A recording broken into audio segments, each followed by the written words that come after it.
আগেরবার সাদা গোলাপ দিয়েছিল বলে মেয়েটি অভিমান করেছিল।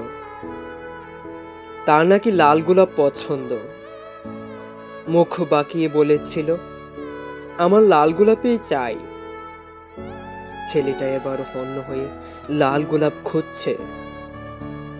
কোথাও লাল গোলাপের খোঁজ মেলেনি। শহরে তখন লাল গোলাপের আকাল।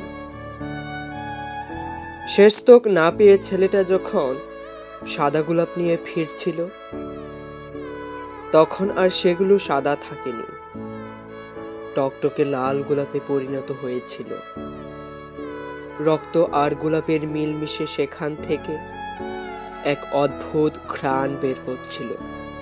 শুনেছি ছেলেটার কবরে কে যেন একটা গোলাপের চারা লাগিয়েছে। সেখানে আজকাল লাল গোলাপ ফুটে থাকতে দেখা যায়।